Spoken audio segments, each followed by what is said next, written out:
contains true stories of rescues. All of the 911 calls you will hear are real. Whenever possible, the actual people involved have helped us reconstruct the events as they happened.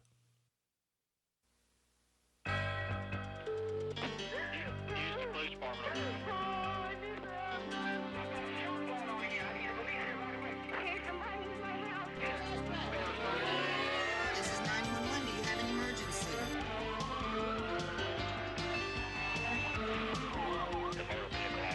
Chesterfield Emergency Service.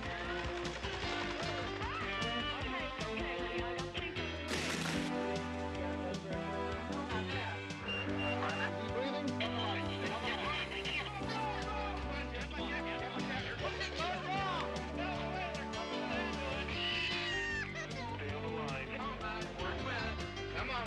You guys can do it now. In very good hands here. It's a shameful truth that our country has one of the worst infant mortality rates of any industrialized nation. Last year, 1 out of every 115 babies in the United States died within the first 4 weeks of life. This story, it's the reality of life at the University of Cincinnati's for newborn babies need care.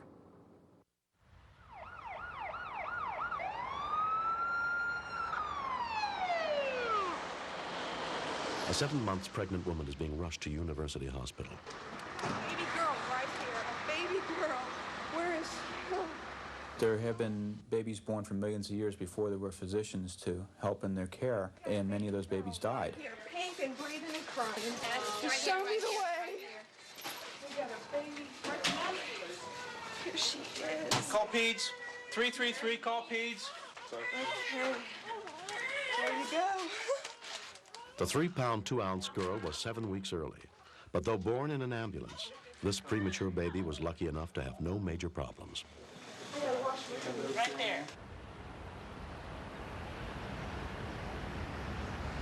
The next night, 18-year-old Heidi Sawyer is in the advanced stages of labor, 2 months before her due date, with her mother, Kathy McCarley, at her side. When they said they were going to take her right then and there, I got upset. How you doing, Heidi? Good. Dr. Robert Jacobson must operate to save her baby. Heidi's baby was in a breech presentation. That means the butt was first. Because the baby was premature, we would normally perform a cesarean section to prevent birth trauma. Okay, here comes your baby. Baby's bottom's out. There you go. Right here. The doctor will tell us what it is in just a minute. Here we go. It's a little girl. 740. 740, okay? How you doing? Huh? Now, they may be giving her oxygen. You may not hear her cry right away. Okay? She was pretty blue and actually pretty limp. Come on, little girl. Come on, baby.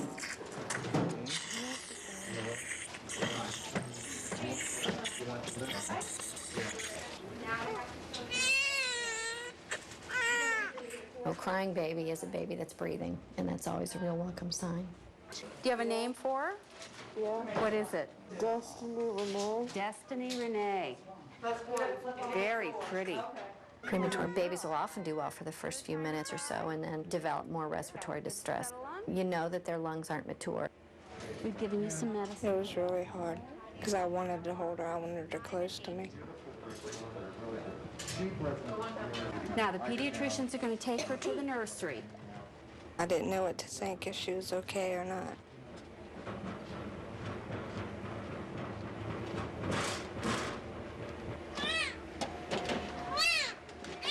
Three and 3/4 pounds. Because Destiny's lungs are not completely formed yet, as with most preemies, the risk of infection is great. We'll keep an eye on her. When we continue, you just want to do your best because here is someone's child and they need you, and you want to do everything that you can and that you've been trained to do.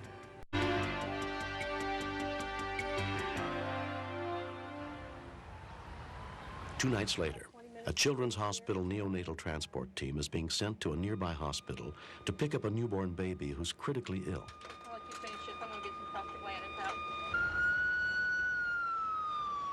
Your adrenaline's flowing, and you just want to do your best because here is someone's child, and they need you. And you want to do everything that you can and that you've been trained to do to save their life. We arrived to find a very sick infant. It was a widespread systemic infection. When was the platelet count? Before the baby is transported, Dr. Maria Cruz has to explain the one-day-old boy's situation to his parents, Robert and Karen Hirth.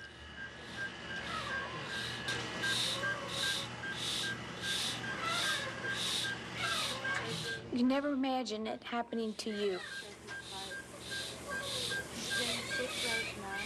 You could tell on their faces that it was bad. I mean, you can tell by the way they were working on him that this baby was, I mean, who knows if it was going to live or not.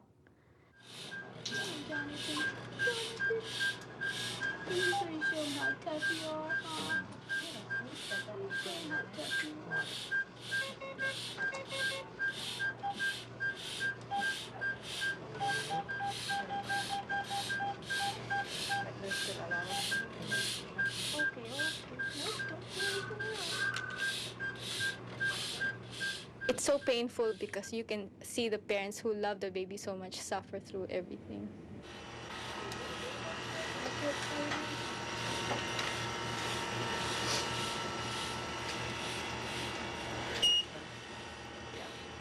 When we moved him over the isolette, he was like a limp rag. There was no fight to him. He wouldn't flinch. He was going downhill very fast.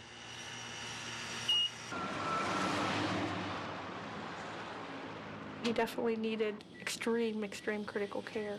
I was afraid that, you know, he might arrest en route back. Ready? It was a pretty smooth turnover, getting him into his own bed.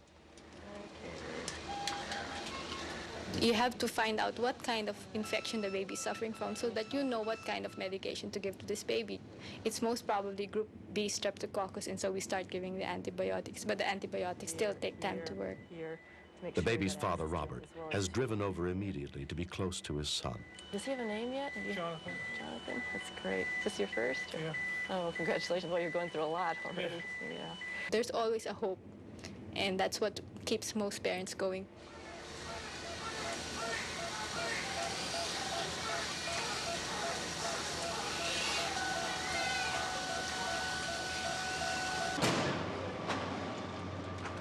That same night, another critically ill newborn is transferred to the neonatal unit of Children's Hospital. The baby had been born unable to breathe on his own. This child was born with a defect in his diaphragm. Surgeon Victor Garcia takes over the care of the infant, Cody Bullock. When you have a defect there, those organs that are normally in the abdomen can find their way up into the chest, and it interferes with the development of the lung. One has to do an emergency procedure, otherwise that child will suffer a premature death. Cody's father, Jason, is allowed to see his baby just before he's taken into surgery. I was thinking that this can't be happening. Oh, geez, is he gonna live? You know, how's he gonna be if he does make it? You know, what's really wrong with him? The thoughts are running wild through your head. Gently. You're dealing with tissues that are extraordinarily fragile. You're dealing with infants who are very delicate, and the threshold between a good result and a bad result is a very low one. There we are. It's a big defect, ladies and gentlemen. We're going to just very delicately free this up, okay? Very gently now so we don't tear that liver.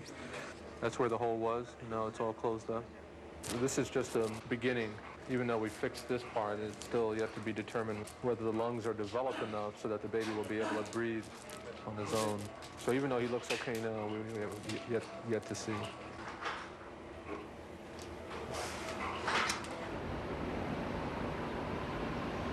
Two days after her birth, 18-year-old Heidi Sawyer's premature baby is doing much better, but must remain in intensive care. When I go to sleep, I think about her. I think about how her life will be when she comes home. And I want it to happen now instead of waiting. I want to get her home. I just hope that she lives a normal life. I love her. I know when I get her home, I won't put her down. 1 week after his birth, Jonathan Hirth is still battling his Group B streptococcus infection.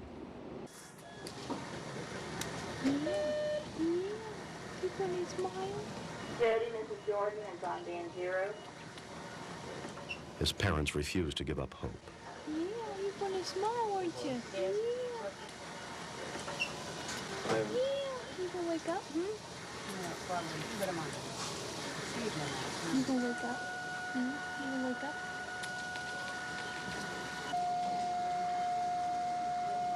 You gonna start breathing, huh? You gonna start it? You gonna try, huh? You gonna try?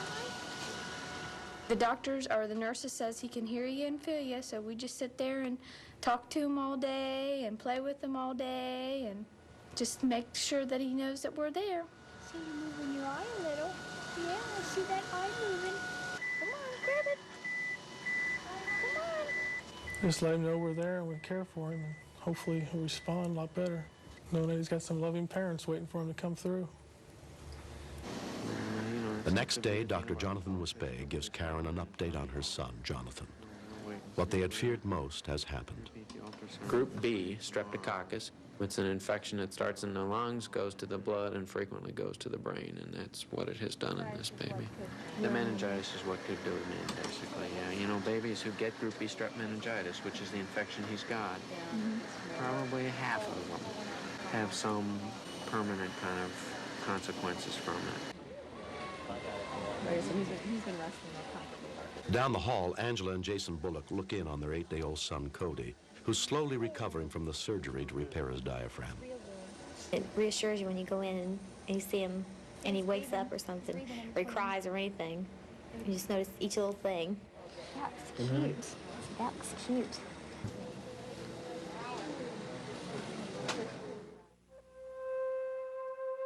One month after Jonathan Hirth was born, Karen and Robert's son died as a result of the severe brain damage he had suffered.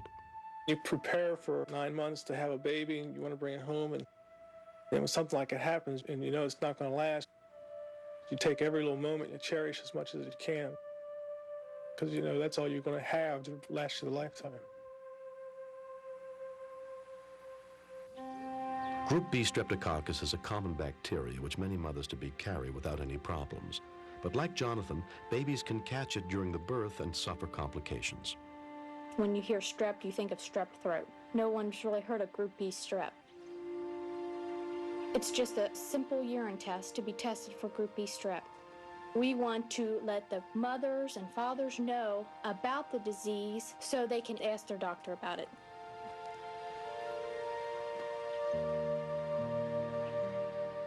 We had a son and he was taken away from us. The pain gets easier as time goes on, but it's still there. He was my first. He will always be my first. The other kids that we will have, they will know that they have a little angel up in heaven. I'll never forget him. A few days after her original due date, Destiny Renee Sawyer finally went home. Although she was born 7 weeks premature, she's now a healthy baby girl. They took good care of Destiny. She's just a joy. I'm glad to have her home. Watching her grow up makes me happy.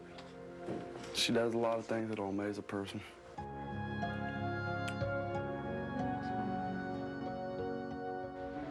"12 weeks after his surgery, Cody Bullock was finally allowed to go home. But complications set in, and within a week, he was back in the hospital. It was probably the most frustrating time, because when you get him home, you expect to keep him there, and I didn't expect to have to bring him back again so soon. He's got so much personality and so much charm. He's just so funny. He's a little trooper, and he makes me real proud.